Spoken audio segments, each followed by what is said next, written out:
listening to Art That Saved My Life with your host, Justin Fink.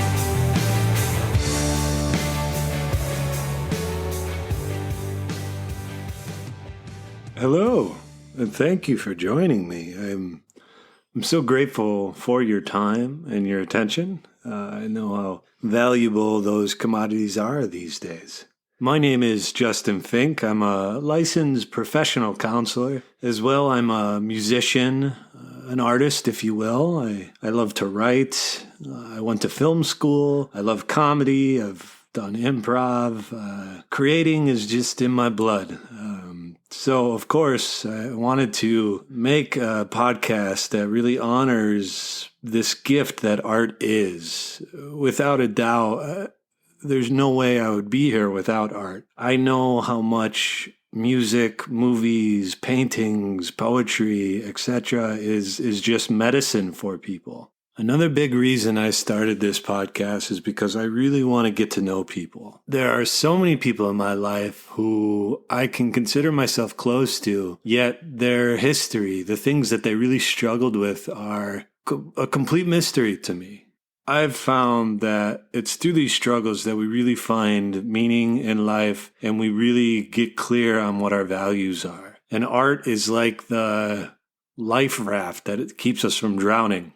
We had a death in my family earlier this year. I lost my little sister, Ava. She was in a car crash. She was only 25 years old.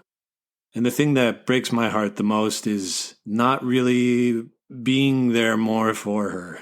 I know conceptually that it's just life and we were just where we were on our paths. And I think people in general make it a habit to hide their pain from each other. And we're really good from even hiding it from ourselves. So I wanted to create this show to not only celebrate the art that helps us thrive, but also to show the world that we have nothing to hide. It's actually in exposing our hearts to each other that we can finally get that intimacy, closeness that we're longing for, as well get the support and compassion and empathy that is really necessary to make it through life.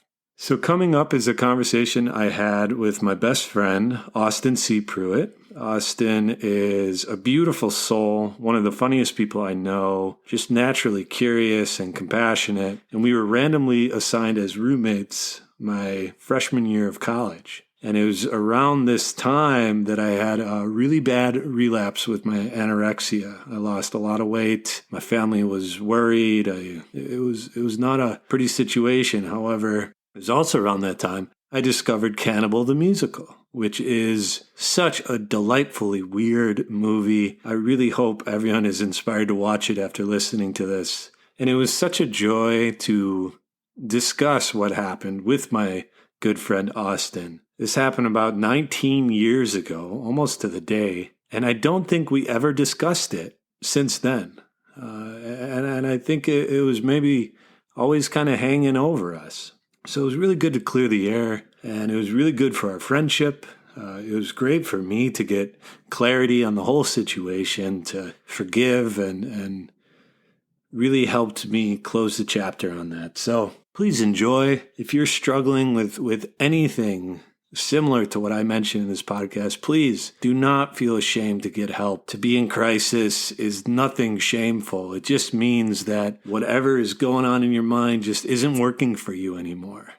We need to have spaces where we can admit, I don't know what I'm doing. And that's okay, because once we admit that, then we can figure out who we are and where we want to go forward. So with that said, thank you again for listening, and I look forward to being on this journey with you. Take care. Long way for us to go, but if we don't try, we'll never know. Stay optimistic, set our goals high. There's nothing we can't do if we aim for the highest blue. So let's talk just a little bit about why we love this movie. Yes. Just know, obviously this is a show about personal context and what it means. But before we get into that, I just want to talk about, what just surface level makes this movie so lovable. Yeah. when I was, first of all, and we texted this, but when I was watching it last night, I really felt like I was cheating on you by not watching it with you. I don't know if there's ever been another time that I've watched this movie without you present, or at least. Wow. Yeah, I cannot separate this film without thinking of you and I sitting in the DePaul dormitory. Yes. In Monroe, Uh-huh. passing the time as fresh 18-year-olds, fresh adults, passing the time, getting stoned and drinking Carlo Rossi, watching Cannibal the Musical. That's right. That's right. And I don't even know how we came across it. I was trying to think, like, maybe we rented it from the DePaul library. Yes. So or I have a distinct memory of being at the, I forget what they called the dining hall, but we were all getting our food. And yes, you guys had checked it out the night before, and you guys were telling me about it. Yeah. So I had already seen it? You had seen it, yeah. I think you watched it with Mike Lee and Blake and Justin. Okay. These were all people who lived around us at the time. But, much like when I was on your podcast and we talked about the movie Scream, how, Scream became one of my most beloved movies next to this one. And it was actually my sister and my cousin, they saw it like the day before.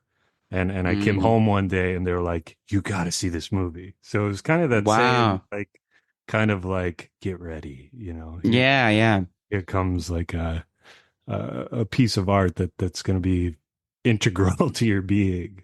Yeah, it's a classic. And I have met people throughout my life that say that they watch this movie like every Christmas with their family. Like it's like kind of a cult classic now. It totally is. Yeah. I remember I was doing Wilderness Outward Bound. I was a guide, and there's another guide.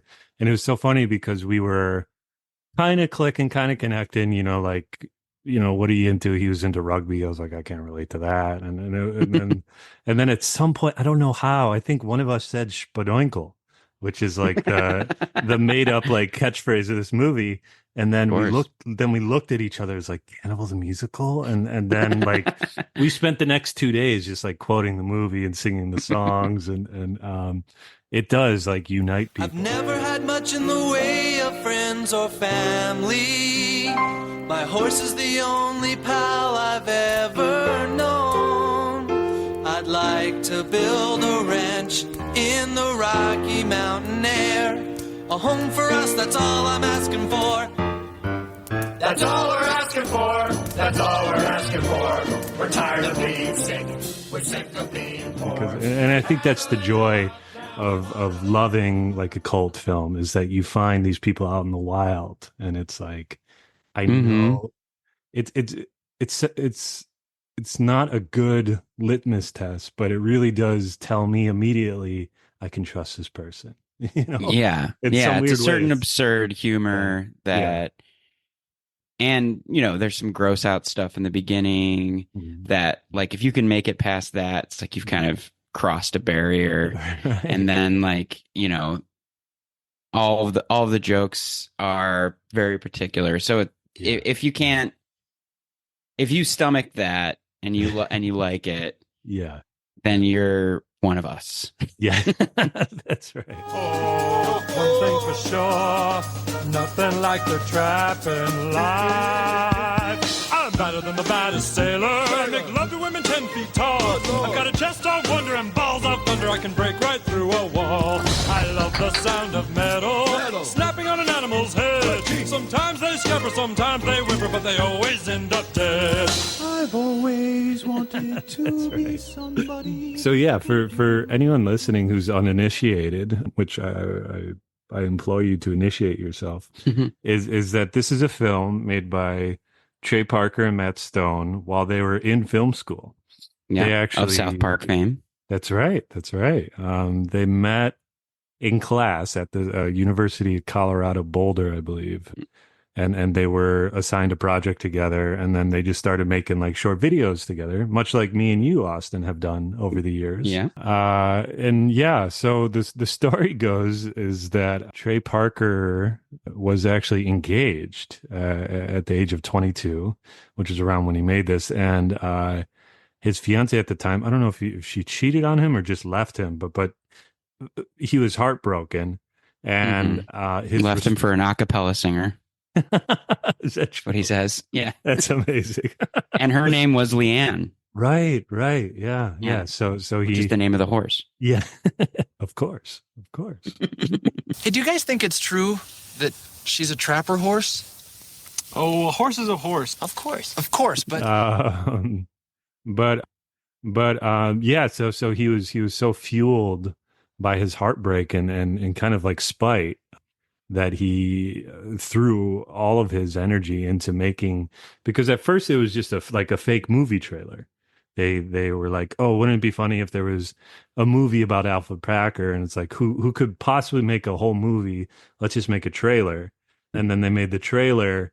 And I think that happened. Who knows the timeline? But he was like so convicted after getting his heart broken. He was like, I heard in the interview I listened to last night, he's like, his words were, I just figured this would be the last thing I would ever be able to make, like he thought this was going to be a swan song. So he threw everything into it. So much so that he got kicked out of school. His grades suffered because he was so focused. But what happened was that they made the trailer, and then the trailer became like really beloved amongst like the faculty and students there. Much to the point where the chair of the film school was like, I will help you make money. Let's make this a feature film. Yeah. Wow. So, and that's something that's really beautiful about this movie is like it had a lot of push and power from the community, to get it made. And Trey Parker's dad is in it. There's teachers from the school in it. There's other students, it's. Yeah. So right off the bat, I think that's like something that maybe just psychically really resonated with me, because I'm all about, creativity and just going for it, like Lloyd Kaufman from Trauma, make your own damn movie. Like why wait, don't go to Hollywood and hope to get a deal. Like just make it happen. Right. And I love it's very resonant, I think, with the theme of this show. Is that, Trey Parker was heartbroken in like a very sad, like kind of hopeless state, right, and used this movie that he was making as like an outlet to kind of channel those emotions and do something productive that, made the whole world smile. And now I don't know why, but she's gone, and all I can do is try to carry on. Your eyes, your smile made my little life worthwhile. The sky was a lot more blue when I was on top of you. Exactly. No, absolutely. And I think when anything is made with like that much like earnest heart to it, for me, my like bandwidth for forgiveness, let's say, is so much wider, because it's not, in no means, and no one would ever argue against this, is it a perfect film. It's like really, the film quality is not great. It's clear that most of these people are not actors. There's like really, really poorly delivered lines. There's like really awkward, like Neil Breen style, just like, but it's like, that's something I love about it too, is how homemade it feels. It feels like instead of getting like a nice pie from Whole Foods, like your grandma makes you this kind of gnarly but delicious, and it's gonna it feels way better, in your heart eating it. Yeah. But in terms of like the music and the writing and the jokes. You see a lot of South Park in there. Even Trey Parker does the Cartman voice at some point, which I think is the first appearance of Cartman's voice in anything. Totally. You know, a lot of their style is baked in there. Well, she certainly is a spadoinkle horse. Oh, hello. Could you tell us how much further it is to Provo? We have to get some supplies for our big trip into the Rocky Mountains. You'll never come back again. It's got a curse on it. Provo? The Rocky Mountains, I gotta warn you. You're doomed. Doomed. Doomed. You're doomed. Doomed.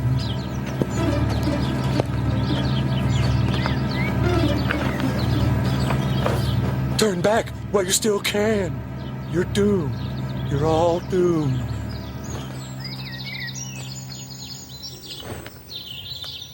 Thank you. But the music especially is fantastic. Yeah.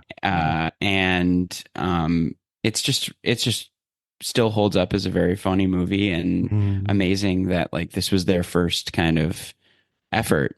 Totally. Yeah. So yeah, Trey Parker, he went to school for music first. He thought that was going to be his thing. He thought he was going to be a film composer or like a music, and that shows just how much he loves music. And obviously he loves musicals too, and these songs really do mimic, like the really, spirited, was it Oklahoma? Like, I think was his biggest influence for this one. Yeah. And I think, and that touches upon something that I have always loved, and I know that you love too, is like really inappropriate joy in the face of just like something so innately dark, so yeah, I mean, that for me always tickles me. Like Evil Dead 2 was my favorite movie in high school for that same reason, right? Like the mixture of the macabre and the zany, the comical, the goofiness, right? It's all right there in the title. Cannibal, the musical. It's just like two sides of a different coin. Yeah, that's right. So yeah, the movie is a fun ride. I thoroughly enjoyed rewatching it last night. Well, before we get too far into the movie, I guess I want to back up a little bit. I don't mean to take over your questioning duties as host. No. But so you and I met in 2005. We were paired together in the dorms at DePaul University in Chicago. Completely random. And totally random.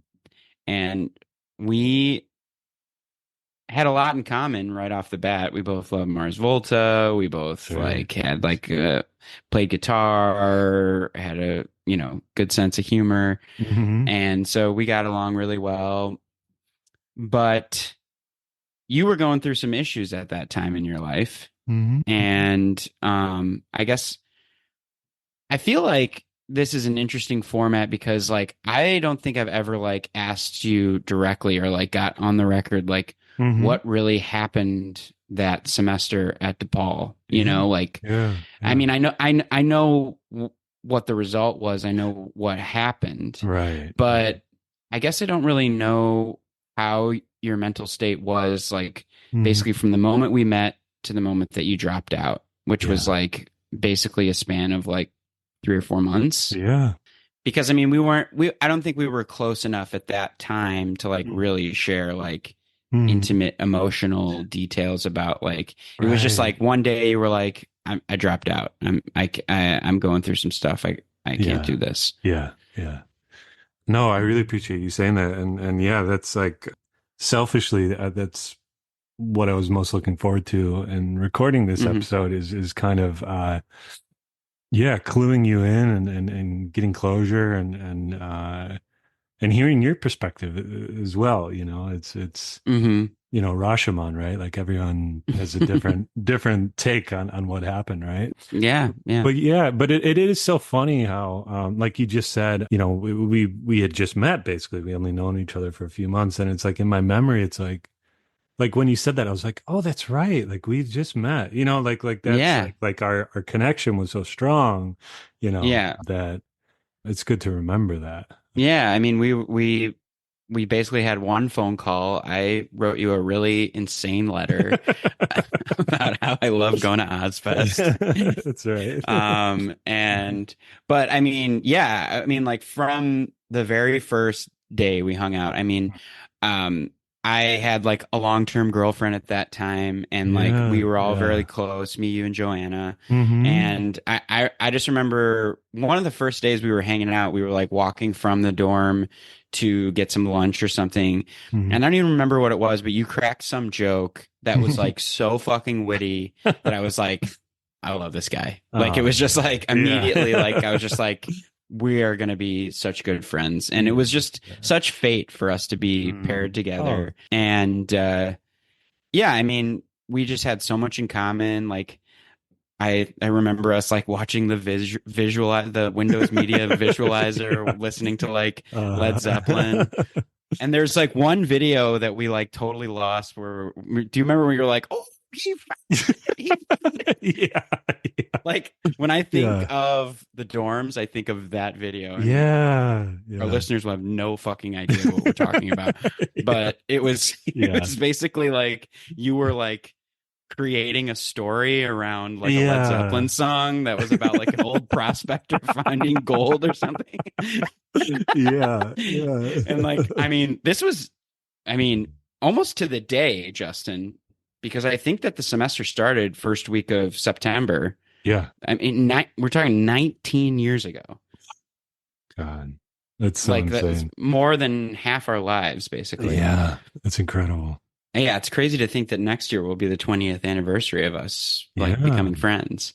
Yeah. But yeah, I mean, like when we first met, it felt like we were like best friends right away. Oh, you know, totally. And but yeah, I mean, you even told me about your issue. I don't feel comfortable explaining what what you were going through at the time. Yeah. But you made it clear to me that was, you know, a part of who you were. Like when we first talked on the phone, like you kind of you wanted to like, wow, make me aware that like that you were going through some stuff and that like I might encounter something. So I was aware. Yeah.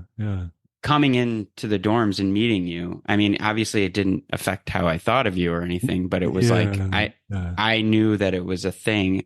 I guess, I mean, I was 18 at the time, so I wasn't equipped at all to talk to you about it or understand it at all. So sorry, and I'm just giving a lot of backstory. No, I love you sharing that because I'm surprised that was the case. I don't remember doing that, but that's kind of cool. Especially, you know, I think one thing that's even those only 19 years ago, I think the discussion around mental health has evolved so much. Yes. Where without a doubt, what I went through probably would not have happened because there would have been so much more support. There would have been more people talking about their own stuff. You know, I would have, you know, wouldn't have felt so alone with it all. So if there's one thing we can give kudos to Gen Z for, it's there, you know. Yeah. I mean, can you describe though what was going on? Yeah. So if you're comfortable, obviously. No. I mean, that's the whole point. Yeah. But it was like, nah. So anyways, in the fourth scene of Cannibal the musical, just completely abandoned my own. Well, yeah, I mean, it is interesting how art kind of like helps you both cope with something and ignore it. Yes. Oh, totally. Total distraction. And I think, you know, realistically, that's how like men in particular connect, you know, is over music and art because it's a little safer than, you know. Yeah. Or sports or whatever. Yeah. Just something that has nothing to do with yourself or their self. Yeah.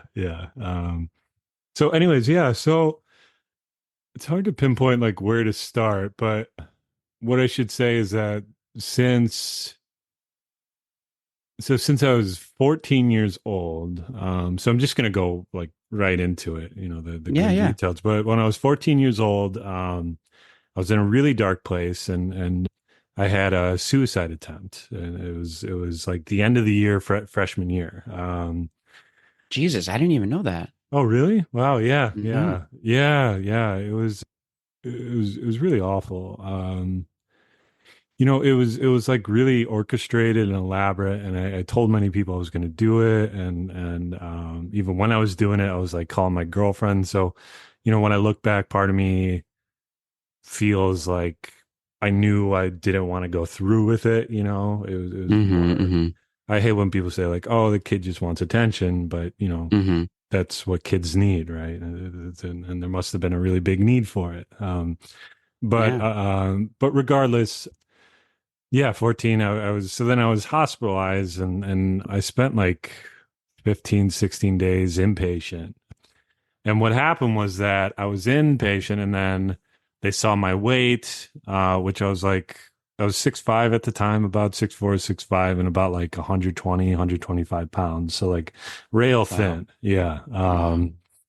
And they asked me like, they asked me questions about body image, and I told them, I was just like, yeah, I mean, I'm not happy with my body. I think I need to lose weight. And then it was there that they were like, okay, well then you're anorexic, you're dangerously underweight. You're detached from the reality of your body composition so then because of that, if it was just depression, I probably would have been out much sooner. But with anorexia, it's so dangerous. You're underweight. They want to stabilize you. So I was institutionalized basically. And then from there, I went to, it was like this was like during my summer, but it was like a month and a half, 2 months of an outpatient program of people with eating disorders. And I will emphasize that it was people, not kids.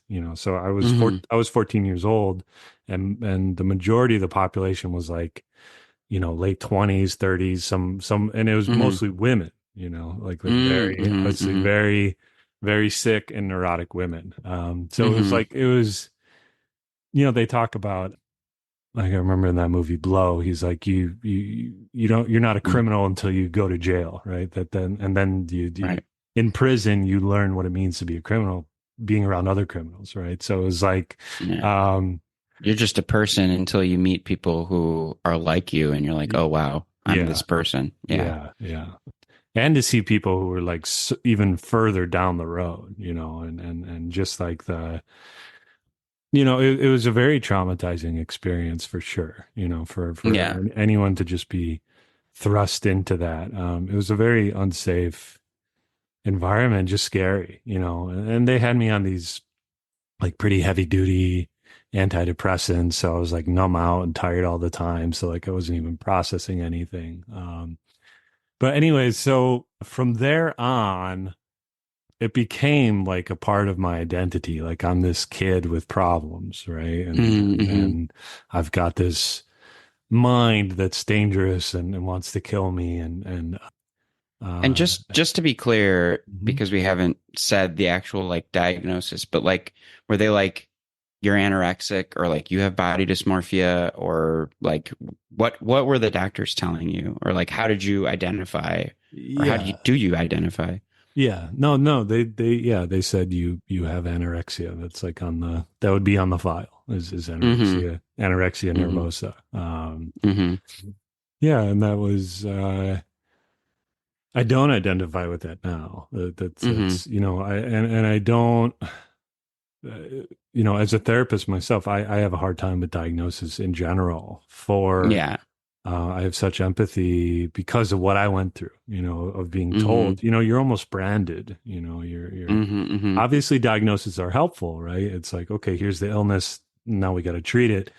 But to be told, it's one thing to say you have this, and then another thing to kind of imply you are this, right? Like this is a part of who you are. And really, that's one thing that I've always been curious about with like alcoholism or drug addiction.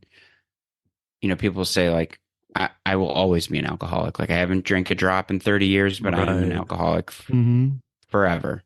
Yeah. Do you agree with that? Or for a long time I did, until I, really got into more like kind of holistic healing, getting to the root of the problem, basically. There's a story in therapy, which is just like somebody goes to a rehab center and there's a therapist there and he says like, what's your problem? And then the new patient says, my problem is I drink too much.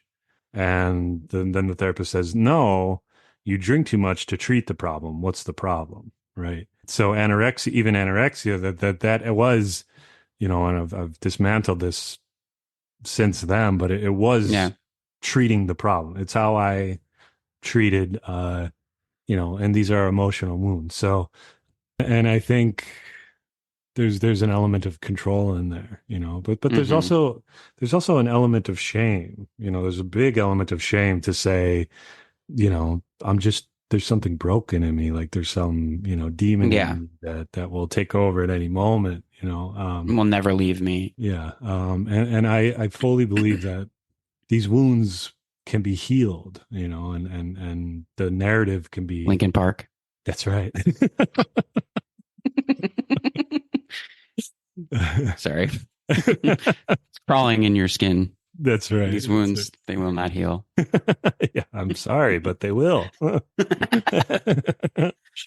R.I.P. Chester. Yeah, that's right. That's right. I mean, that's a very prescient lyric, that belief, right? And I think that's, not to get dark, but that's why people do kill themselves, is they're convinced they'll never be better. So, that they're I'm always going to be damaged. I'm always going to be broken. I'm always, these wounds will never heal, right? Like, and that projection into the future, I know it. It's terrifying, and it's very disempowering. Yeah. So you're 14. All of this horrible stuff happens. You're exposed to this whole world of trauma and people who have dealt with this their whole life. Yeah, yeah. And then you go to college and you're set loose. At that point, were you feeling more in control over yourself, like better? Yeah. So I will say that there were like other programs throughout like my adolescence. Like I went to this camp, which I love. It was like, I went to this camp that summer and it was like I had spent this whole summer being institutionalized. And then I went to this camp in Missouri and it was like really run by very emotionally healthy people, like very grounded people. And I distinctly remember having the thought like 3 or 4 days in is like, wow, they're really treating me like there's nothing wrong with me, and like the huge relief that had on my system. So anyways, I digress on that, but I'm still involved with this camp. I go every summer. I have so many lifelong friends from it and they're as a counselor, right? Yeah. Yeah. Yeah. I don't pretend to be a kid. I need help. Hello, fellow students. But anyways, I continue to struggle. 14, 15. My mom sent me to a boarding school in Minnesota for junior and senior year. My junior year, I didn't do too hot. And then in between junior and senior year, my mom sent me to a wilderness therapy program. It was like 6 weeks out in the woods, surviving and doing like deep emotional work and stuff. But whatever happened there, it did help my confidence. And then my senior year was, I really flourished. I had these friends that I loved. I really started connecting with people, connecting with the community there. I had a therapist who I trusted. I was like, there was structure, it was like 4 to 6 p.m. You're going to do your homework, it wasn't like strict, but I felt safe, I felt, and most importantly, I felt like I had a community, right? So after I graduated that, I had to leave all my friends there they all lived in Minnesota, so I was going back to Chicago and I remember the next month after I graduated, just being in a lot of grief, like a lot of sadness, just total, loneliness, and if we're going to get into like going back to, you drink to treat the problem. What's the problem? Loneliness is big part of it, loneliness, Yeah. longing for community, connection, love, so, Yeah.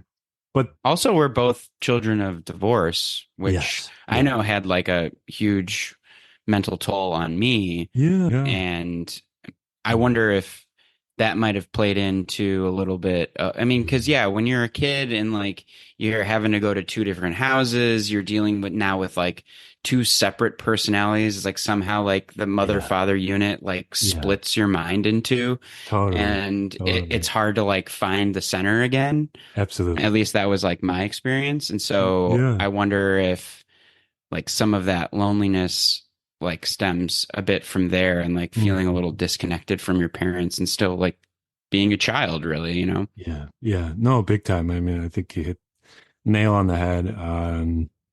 I would only see my father probably like you, like every other weekend. And I don't know about you on this respect, but like my dad really kept a distance outside of those visits. So it was like, he would drop us off and it would be like, okay, well, I guess I'll see you when I see it, and as a kid, that's like really devastating, Yeah.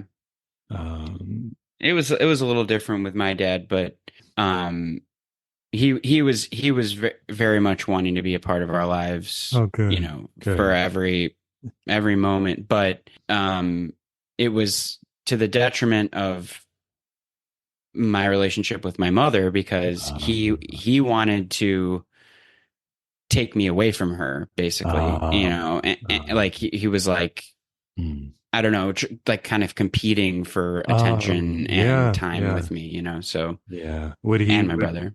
Would your parents put each other down a lot? Like to you? Big time. My mom kind of wised up to it, like realizing, I think, like, okay, this is their father. Right. I shouldn't be saying those things about him. Yeah. But at least through my adolescence, like that was not the case for my dad. It was a little. And that's very confusing for a kid, to have all these mixed messages about who your father is, who your mother is, because kids are defining themselves through their parents, and there's this quote, which is like, I inherited my father's looks, his sense of humor, his personality, his attitude on life, and my mother's resentment of my father. Yeah. I feel like it's sort of the opposite for me. I feel like I kind of take on a little bit more of my mom's like gregariousness, whereas like I did take on a lot of my dad's resentment of my mom after the divorce, but I don't know. Yeah. Anyways, we're talking about you. Yeah. No, well, I mean, it's helpful because, especially because, like I said, the theme was loneliness, right? The theme was feeling just like something had gone wrong, And I will mention just like you're lost in the woods with nothing to eat. That's right. That's right. And there's a cyclops out there. And you don't know the Dixieland song. So the only the thing I'll add to that is there's some other precipitating factors to the loneliness, which is I'm one of 7 children, right? And there's 4 different fathers, and my mom's been single for most of my life, so like it was like financially speaking, resources, but in terms of attention, love, affection, resources were limited, right? And I think the last nail in the coffin in terms of like childhood trauma was that we had a stepdad named Ken. And he came in when I was like 5 or 6, and then he became my dad for all purposes. He was around, he lived with us. He was very fun. He was very, he really seemed to care about us and like enjoy us. That's a big thing, is that like he really wanted to do things with us, which just, felt so good to have that. But him and my mom split up shortly after having my 3 little siblings. And then after that, this really twisted darkness kind of came over him, in the way Mm. that really only happens in movies. It seems like when someone's like losing, it seems like they're losing everything, and then they get all twisted and try to They just hang on. snap. Yeah, and he became emotionally very abusive to all of us, like a lot of guilt, a lot of, he would berate my mom to the 10th degree and really play into, he would say like, "Oh, your mom has no time for you. I feel so bad for you," and like really kind of like pull me into this like victim space.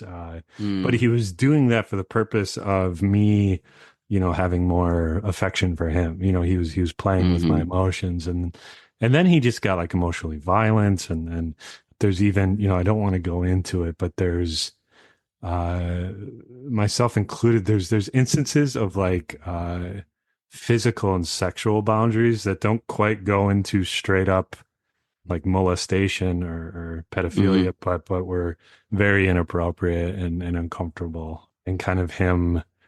I look at it as like him trying to just hold on to us, basically, because he felt like he was losing us. So he left a horrible mark, and at one point he left me this like CD player. He bought it for me, and I was like 12, 13 years old. I was like, "Oh, thanks." Like I didn't have the reaction he wanted, and then he sped off in his car. He just like got in his car, sped off, and then he called the house phone, and he's like, I picked up, and he goes, "You better watch out, or else you're going to turn into a bitch just like your mother," and then hung up. And then the thing is that was literally the last time I saw him. Like that was it, and at 12 or 13, it's like, what the fuck did I do? Yeah. This guy was dad, this guy was it. And now he's gone. And it's like, yeah, what an awful thing to say. I know, it's just terrible. And it really, and that he like gave you a gift, and then it's like, you're stuck with this gift from a guy who like warned you about your possible future, and so then you have like everything tied up.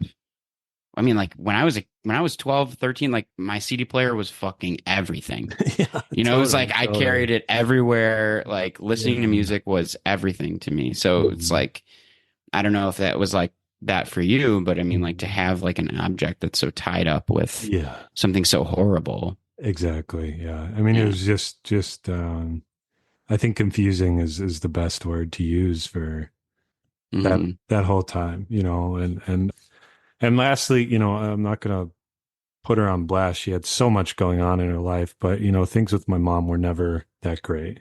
She a short fuse. She was stressed a lot, I think for all of her kids, or at least for me and my two closest siblings, we just wanted to be good kids. We didn't want to put too much on our plate. It would be like very, very unpredictable, like what would set her off, like what would upset her, and it just like it created this like tension that I just know, the purpose of even getting into all this is just to help explain how just alone and unsafe I felt, at 14. And then after, I got diagnosed, that really freaked her out. Yeah. And I think, if there was some subconscious intentions of like, oh, this will finally get me what I need, it got really the opposite. It got like what be careful what you wish for. Like if I was looking for more presence and love and compassion, what I got was like more control, more, just fearful and the thing that I think scarred me the most was she was big into the devil, and she would talk about the devil a lot. Yeah. I mean, there were times where she would say like she was a Satanist. No. She's just dressing in black robes and lighting candles. Big into the devil. Yeah. No, she was big into like citing or blaming the devil for like all my problems. So if you can imagine, like a kid who's literally starving to death, who's just wants to be held and loved and told everything's going to be okay. And then, the parent, he's the only parent who's around because dad's not even around, right? The only parent who's around is going like, you're haunted basically. Like you have a demon inside of you. That's the message I was getting. And it was like, oh my God, and wow. Anorexia is all about control. It's all about, it's all about, I don't feel safe. At least I can control what I eat. At least I can control my body, as well. There's that promise of like, one day I'll look good enough that, someone will love me. Someone will come along and want to be with me. So it's a long backstory, but it's really necessary to explain what happened our freshman year. So senior year ended that summer. I was feeling better. I was feeling good. I was feeling ready. The collective narrative was like, Justin's better, that he's ready to, be a healthy kid, be an adult, go to college, be on his own. That's right. So freshman year, like I met you, and what I should mention is that all throughout high school, I had this really strict, straight edge mentality. I was like, no drinking, no smoking of any kind. I was kind of snobby at times, to my friends who would do it, I would look down. Yeah. But anyways, the first night of college, it was like, it's college, and we drank Carlo Rossi and jammed, and I was like, this is awesome. It was just like, I feel so relaxed. I feel so, in the moment. And then I walked over to our suite mate, Christian's room. Who's a friend of ours still. And he gave me my first taste of marijuana, and it was like, holy shit, this is, I'm even more relaxed, Was that really the first time you ever smoked? That was the first time. Well, I had tried before in like the 7th grade, but I didn't get high. That was the first time I ever got high.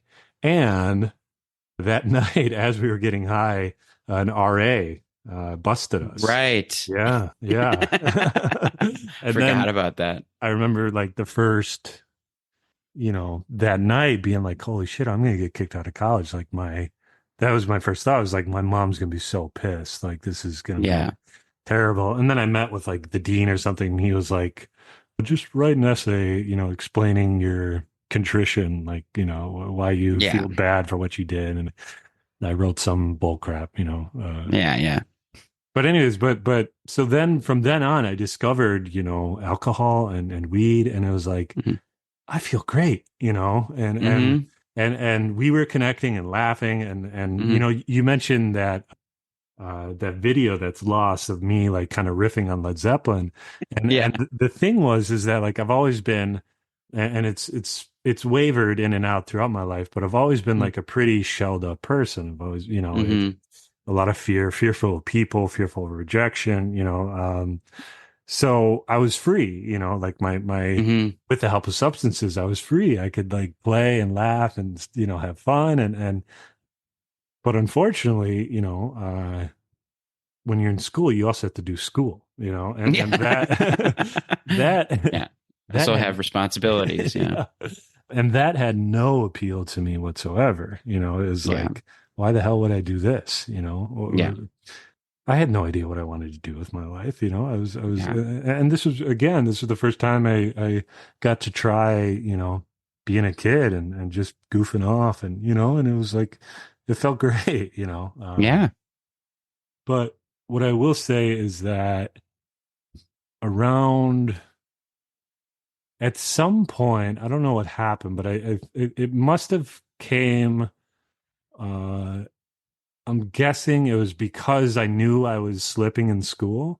I think that was the trigger that kind of brought the anorexia back, because what I've come to discover is that a big trigger for me is feeling like a disappointment. That unfortunately, my relationship with my mother throughout much of my life has left me with that wound, that feeling, and it's ancestral. That's how her mother made her feel. That's how, my grandma's mother made it. It's just generational trauma. Yes, exactly. So I just remember at some point, like I wasn't going to classes. I wasn't doing my homework. There were girls that I had my eyes on that I was just like, I'll finally have, I want a girlfriend. I was still virgin. I was like, I want to get laid, and with that, my hyperfixation on my body increased, the body dysmorphia got worse, whereas I would look in the mirror and be like, who would want to sleep with it? Who would want this? It's gross, So then I started working out more, I started eating less. I think I went vegan at some point. I was like, I'm a vegan now, and it was just totally, again, just trying to control myself, trying to, have control over something because I felt, out of control. Like I didn't know what I was doing. And I knew doom was headed, in terms of just all doomed. Exactly. That's a line from Cannibal. But that's the harbinger. That's right. And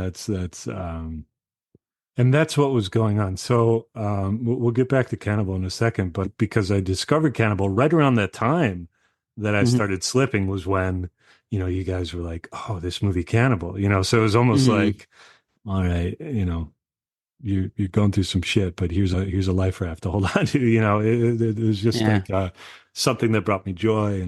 But a movie that's about eating. It's about, that's what I noticed. That's what I noticed last night is that it's they're literally starving, they're starving and the theme of like people eating each other, that as opposed to supporting each other, working together, Yeah. I wonder if like somewhere like subconsciously you're like, oh, I relate to these guys, like walking through the wilderness, lost, starving. Totally. Absolutely. What happened was, so eventually I had to like withdraw from an English class, and I had to tell it became too late to not tell my mom anymore that I was struggling, and as was expected, total pandemonium, I can't emphasize this enough that it's not my intention to put my mom on blast. I just don't think she had the skills, she didn't know what she was dealing with ever with me, like I said, mental health was not even, was hardly discussed back then. But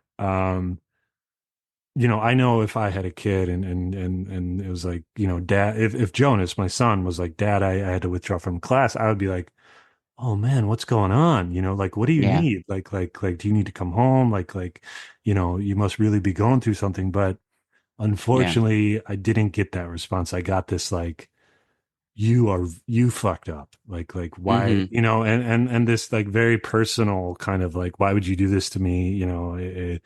She was so upset that we were, back at it again. I thought you were all better. Disappointing her. Yes, exactly. And then there was actually a night towards the end of the trimester, her and my dad took me out to dinner. And that's when they saw how much weight I had lost. That actually throughout the semester, I had lost like 30 pounds. Yeah. And that's when they saw, and I just remember my mom being like, it could have been a little different, but in my memory, it's like, what have you done? Again, it wasn't that compassion I needed, that empathy. It was like, what have you done? And then my dad shed a tear. I've never seen him cry in my life, and she even said like something like, look what you're putting him through, which is just like, good God, so yeah. Anyways, after that, I had to, well, okay. So what happened was that like I had a conversation with my mom, and I remember she was like, if you want to stay in school, here's the deal. You're going to live at home with me. She was basically like, you're never going out. You're going to work. She had her own company. She's like, you're going to work at my company. All of your paychecks are going to go to me, and you're going to take the metro to class and come right back afterwards. And it was like, and she was like, or you're 18, you can just move out. And I was like, I like the or, that plan A does not sound great. Yeah. And a friend we had made, Blake Carlson, he had a girlfriend at the time, Marie, talk about an angel, but I don't know if she had, some sort of motherly complex from her own mother, but like I really got the sense that she wanted to take care of me. And she was like, you can live in my living room. You know, she had a nice 1-bedroom apartment, and I was like, okay, you know, and I crashed in her living room for like 2 months. And I had a job for a week, and I got fired from it because I was too slow, you know. And what was the job? It was pasta bowl. I was like the yeah, I was answering phones and putting to go orders together, and I was just like, do you know, okay. Sucks. Yeah, but I was there for like 2 months, and again, more just like onslaught from my mom, you know, of just like, you're tearing up this family. I think one of the darkest parts was my nephew Noah was born December 23rd of that year, and my oldest brother Ryan wanted to make well, he called me to explain that he was going to make me the godfather and Whitney, my sister, the godmother. But because of, and I forget how he worded it, but the impression was like, because of how you're failing, you know, because of how you're like really, you know, not showing up or letting the family down, like I can't honor you with that. And he chose like a friend or something. And that was, holy you know, it was just, as I tell this story, it was like one thing after the next of like, you know, and I really carried this. Like I really carried this for so much of my life, this sense of like, you really fucked up. You really fucked up. You should have known better. You shouldn't, you know, what you're, you know, the devil, you know, all this guilt and shame. And it's like, I was a fucking kid. I was 18 fucking years old, you know, it was like, it was brutal. It was just brutal, you know? It just seemed like nobody knew how to address it. Nobody knew how to get you back on track. I mean, obviously all of this stuff is because people were concerned about you and wanted the best for you. Yeah. But it seemed like everybody's response to it was actually just getting you deeper into that hole. Yeah. Yeah. I think the biggest lesson from it, and I really appreciate you saying that, because I know that in my heart now that everyone just, it was I can't imagine how painful it was for people just to see me like that. I mean, there were a lot of people who were certain I was going to be dead. You know, like they were like, he's going to kill himself. Like it's over. You know, and so I appreciate that. Yeah, you know, I was so embroiled in shame at the time that all I could hear, like if people were say like, you know, like it really pains me, you know, to see you this way. All I could hear was, look what you're doing to me, you know, like you know, it's just like, oh, okay, another person I'm putting through hell because I can't get life right. So well, one thing I can say about my perspective of you at that time, I didn't see any of this. Like, I wasn't seeing the weight loss. I wasn't seeing like the trauma. I wasn't seeing any of the problems with your family. Right. Like it was just, we were just hanging out, having a great time. Like you never like, I mean, maybe there were a few times when you opened up to me and saying like you're upset or, you know, I probably did the same thing with you every here or there, but nothing to a point where it's like, I am on like the brink of life and death. Like I'm in true crisis. Right, you know, I never got that sense. It wasn't until after you dropped out that like it became a little clearer to me that you were going through something really serious. Yeah. But as I said in the beginning, like to this day, like I don't know half of the stuff you're telling me right now. So, I mean, I think that, you know, that's just to say that I think that I don't know if it's a good thing or a bad thing, but like you do a really good job of like just being a normal good guy, you know, throughout like some kind of turmoil. Yeah. And I think maybe that's common for people who are going through something really serious. It's like, obviously they don't want to kind of put that on everybody, but I don't know.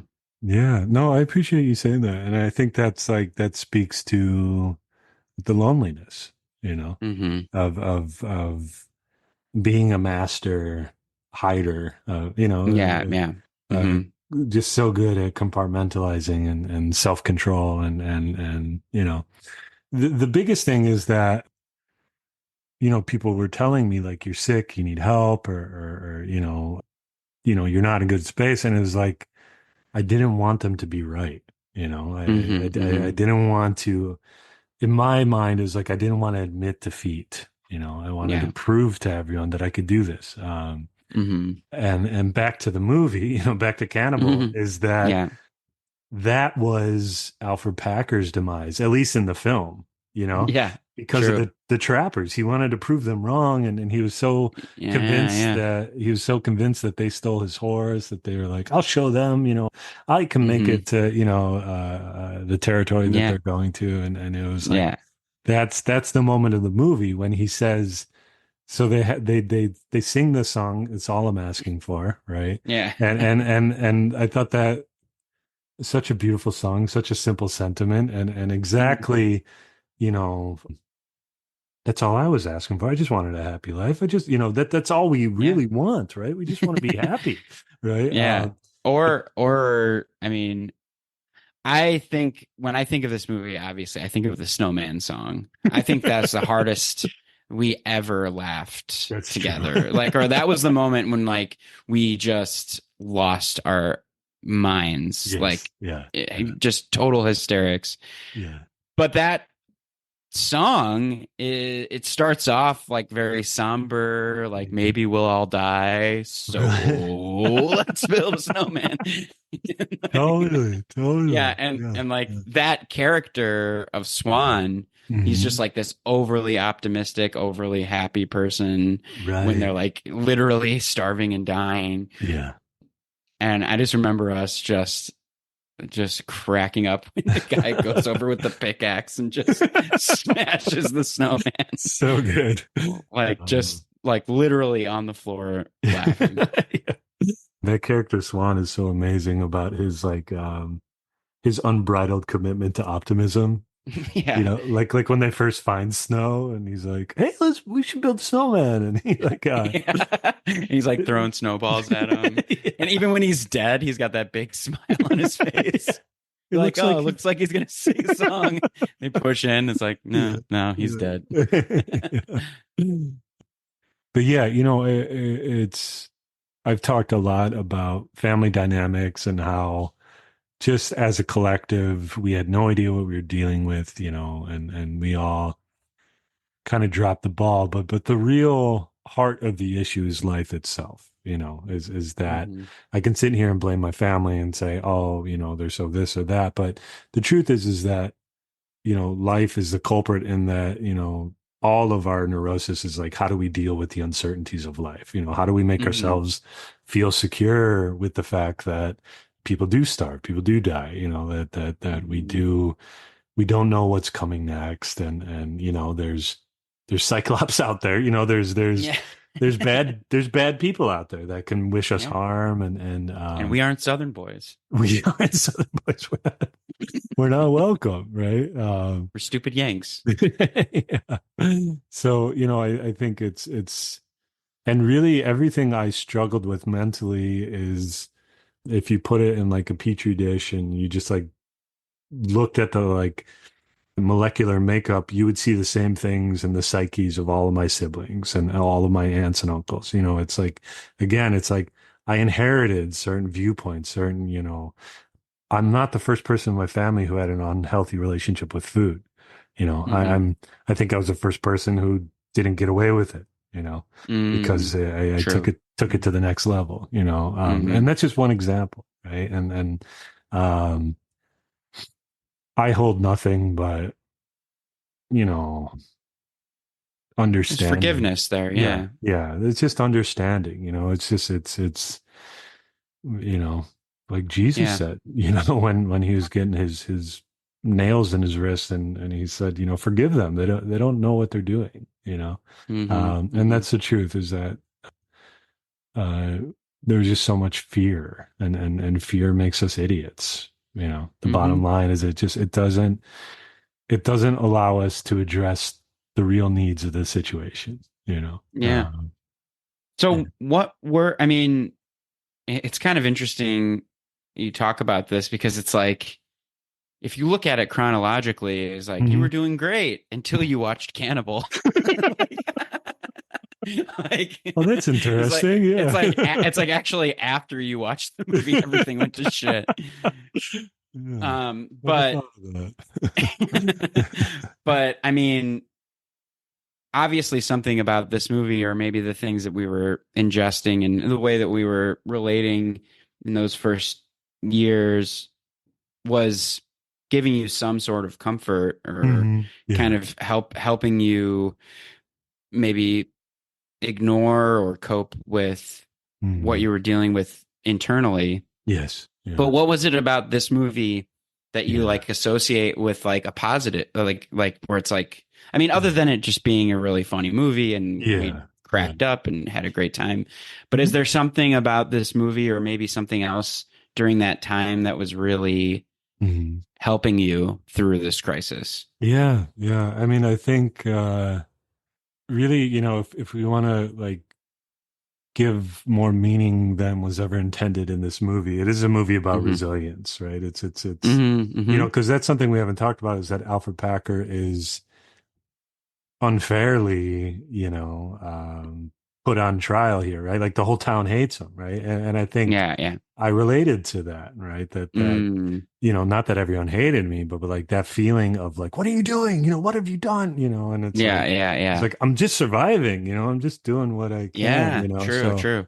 So I think there was like solace in that. I think the musicality of the movie, is just to have it overlaid with the tragedy of everything is like a reminder that there's, you can really laugh through anything, It's the absurdity of the sorrow of the true situation. Right. Just, laying this spadoinkle all over it.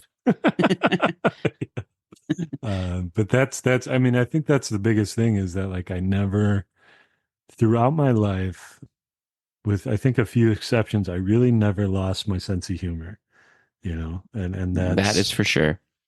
That's that has to be, one of the biggest reasons I'm still here. If I ever took this, 100% seriously, it would have been over, So, and I think that was the message of the movie too. But and like I said, that movie is infused with the energy of the community that built it, that there's so much love that went into that movie. And I think I felt that. And it was inspirational for us. I mean, like, because I mean, at the time they were making that movie, they weren't that much older than we were at the time we were watching it. Right. And we were kind of like, man, we should make a movie, Totally. We should make a snowman. Right. Yeah, let's build a snowman. And now that we just put it that way, I mean, I think that's what Swan Song. That's funny, Swan Song. Yeah.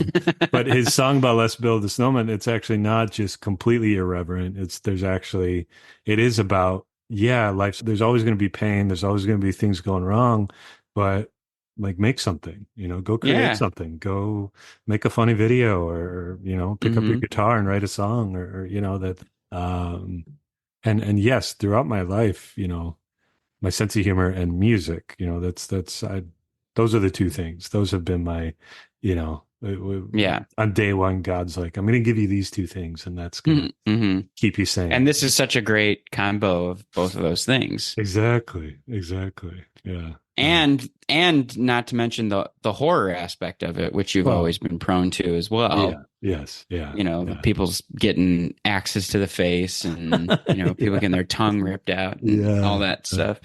I mean, there definitely is that element of it as well. It's so crazy. When I was that winter, first of all, I wanted to bring this up because I knew that.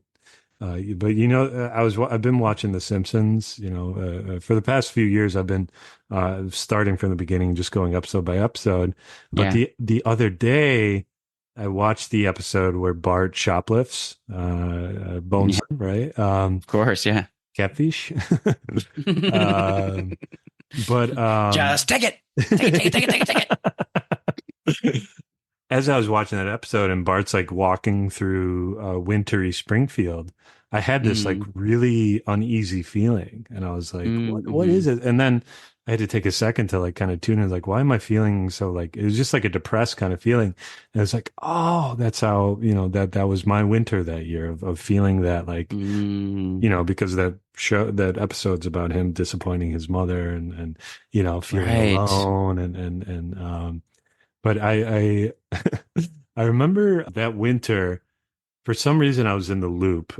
Maybe I was applying for jobs, but it was nighttime, and they were having an evening mass. So I mentioned, the devil. My mom, right, raised us Catholic, but I decided to go into the mass, and I remember the priest or the father, whatever you want to call him. He was talking.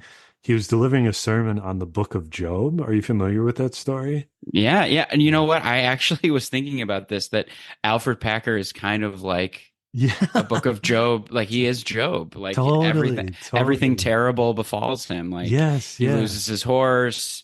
He loses all of his friends. Right. He gets, persecuted. Yeah. He gets unfairly hung, like, I that's so funny you said that, because I was thinking that yesterday. Yeah. So, and that's the thing, is that the preacher he was going into it, and I swear to God, he was like really embellishing the more gory details, because there's a part in the Book of Job where the devil is telling God, like, yeah, well, he still has his health. So then God gives him all these like disgusting boils. And there's a like part in the story where like Job like cuts open the boils, and like, it takes a knife to his skin, and the blood and the, and I, in my memory, and again, I was like kind of starving and like whacked out, but I swear the priest was like really getting really into like just the gory details. The horror of it. Yeah.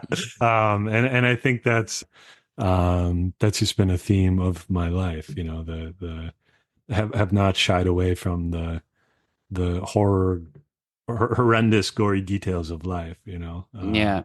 So I want to start wrapping up, but is there anything else, any reflections you have that? Well, I just want to say thank you for opening up so much. I mean, as a friend for almost 20 years, to kind of hear the details of this, horrible time in your life. I just feel so privileged to be your friend. I think that you're just like such an incredible person, and that, you've gone through a lot, and, I just feel so lucky that we met each other when we did. And, I hope that, I don't know. I don't know, when you say that, like, I like turned you on to drugs and alcohol, and then like everything came crashing down. Like, I hope I didn't have any part of like that crisis, like, I don't know. I feel a little bit of guilt, because I was very like, I was probably the most confident I've ever been in my life going into college. Yeah. It's like, I had like a really secure relationship. I was like, coming out of like being the lead singer of a band, that like senior year of high school was like my confidence peak. I was just like, I had everything going for me. Right. And I felt maybe I was a little too oblivious to what was going on in your life. So, I mean, I hope I was a good friend during that time to you, and that like I didn't do anything to exacerbate your issues. I don't know. I mean, I guess, I know that we have a great relationship, but I guess when I think about what was going on with you at that time, and that I was so oblivious, I do like hold a little guilt about that. Wow. I really appreciate you sharing that. And yeah, I mean, I guess the first thing I would say is like, I've never once had a thought of, I can't believe Austin, wasn't, 100% who you were during that time. It was absolutely what happened would have happened no matter where I was in the world. Like these were patterns, these were emotional wounds that were going to take over no matter what, and maybe the drugs and alcohol kind of sped it up, and in the end, I think the point of all this is that I am grateful for everything I've been through. It's really, that was like my rock bottom in so many ways. And it's like sometimes you have to hit rock bottom if the things that are driving you are unhealthy, But, beyond that, what I would say is that, like I said, like being your friend has always brought me, like you've been the Simpsons to me, if we want to entertain the idea of there being, some God or creator, then it's like you were a piece of art that was created for me to find comfort and joy, and it's I've laughed harder with you than I ever have with anyone, and that's is such incredible medicine, I think a big moral of the story is we were kids. We were 18 years old, and we 18-year-olds don't know shit, Yeah, it's true. And it's true. Yeah. And you were, no, you've always been a great friend. You've always been very, attentive in my opinion. And I also just am amazed at, how much you were able to give back while you were in crisis as well. Because I just remember you as being like super empathetic, always there to listen, always there to joke around, have fun, play music.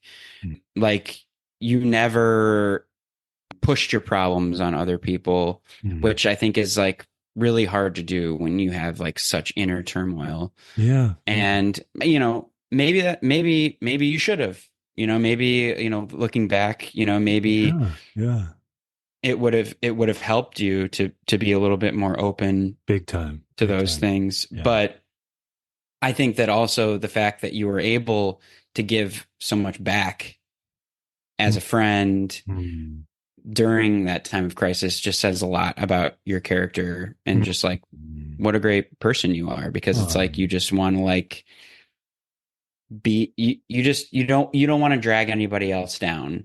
It feels like it's like you just want to be a light. You just want to like be a positive force in people's life, which I just think is such a great part of who you are. And I think that that's still what you do. I mean, like that's basically what you've turned your profession into. Right. So, I mean, I admire you for that. And I think that it's a great, trait to have. Thank you. And I love you for it. Well, I love you too. I mean, infinitely. I mean, we're soulmates in so many ways, Yeah, absolutely. And I'd be remiss not to mention how much an angel Joanna was as well. Oh, yes. She was just such and her and I really connected. We really bonded over those few months. She was, I could tell I think she saw what was going on. Yeah. I seem to remember her being like, I'm worried about Justin. I'm like, Justin, he's fine. What are you talking about? It's like, it's like, didn't you see him just like laying prone on like the top bunk, staring at the ceiling for like 3 hours? I was like, yeah, but he just does that. That's just, that's normal.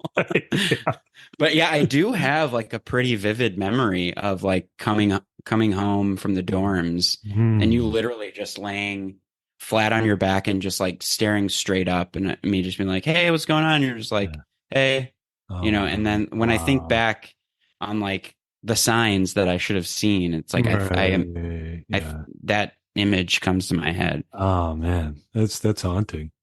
Yeah. I hope just that my wish for you is to really let that all go as best as you can. It's like again, you were young, we were young, and I'm good. Like I marched through those flames, and I was always destined to be okay. And I think that's been one of my bigger challenges in life is letting people in, letting people see those parts of myself, what a huge step this podcast is then. Totally. I think kind of like course correction for me, Mm-hmm. because I think a big reason I never opened up was because I just so much shame, just like nobody should see this, this is Mm-hmm. this is an abject failure that lives in me, Yeah. and that's how shame, has so much power, is by being so secretive, Yeah. It's how it manifests itself. Yeah. One last thing I'd like to say, just since this is your first episode, and just to get it on the record, where do you see this podcast going? What do you want it to do for people? Like, where do you see this going? Yeah, I really love that question. Well, for me, the biggest path to healing for me has been self-forgiveness, has been self-compassion. That is, I would say, of all things that we talk about culturally, even in mental health, like that is something that I think most people are very bereft and deficient in self-compassion, and I know that when we tell our stories and maybe we have someone there to show us, a different perspective than the one we've been holding, it's healing happens when our hearts kind of break for ourselves, when we go like, oh man, like at the end of the day, it's like, I just needed a hug. I just needed some love, so that, is a big, I want, I want this podcast to be a teacher of how we all just need compassion, how that was the only thing we needed. As well, I want to get to know people, it's like, I want to, there's so many people in my life who I don't know these stories, it's like it's a secret to them too, or maybe they've got a few people in their lives who know the stories, but like, I want to create that atmosphere of, we all have nothing to hide, basically, that shame doesn't need to bind us anymore, that we can be seen in all of our humanity and just the levity that comes from that, And of course, lastly, I just want to emphasize how our souls or our hearts or maybe even our subconscious makes choices for us that our conscious mind may not be aware of, right? Like, why do we pick the pieces of art that we do, and why does it resonate with us? I don't think we ever fully understand why. It's just something deep within us is struck by it, and trying to unpack that. Totally. I mean, I feel like I see a lot more in Cannibal now, especially where you were at and how that movie helped you through, or maybe process some things for you. Yeah. I mean, I wish you luck, and I think that this is going to be great. Yeah. And I love it. I love you. Oh, man. And go get them. Yes, go get them. Go make a snowman. Yeah. Okay, so we're gonna wrap up, and before we do, Austin, I just want to give you a chance to plug your podcast. Can you tell the listeners a little bit about what that's all about? Sure. Our podcast, me and my cousin Zach, we have a podcast which you've been on a couple times. That's right. Some of our greatest episodes. Oh. Actually, a tease of our Patreon episode is coming out tomorrow on 9/11. Never forget. And so the podcast is called Film with Family. It's me and my cousin Zach. We bring on our really good friends, or usually our family, just to talk about a movie, and it's a good time. We kind of are able to use the films, much like you're doing, like using the art to go into deeper subjects, talk about our family history, stories that we never knew about our family members. And it's a great time. Yeah. Check it out. It's a wonderful podcast. It's definitely one I listen to as much as I can when I'm not listening to Conan O'Brien. Yeah. Well, thanks for listening and being on the show. My pleasure. And being a guest. Sometimes the world is black and tears run from your eyes. And maybe we'll all get really sick. And maybe we'll all die. So let's build a snowman. We can make him our best friend. We can name him Tom. We can name him George. We can make him tall. Or we can make him not so tall. Snowman. He'll have a happy face, a happy smile, a happy point of view. If you build me a snowman, then I'll build one for you. So let's build a snowman. We can make him our best friend. We can name him Bob, or we can name him Beowulf. We can make him tall, or we can make him not so tall. Snowman. Hey!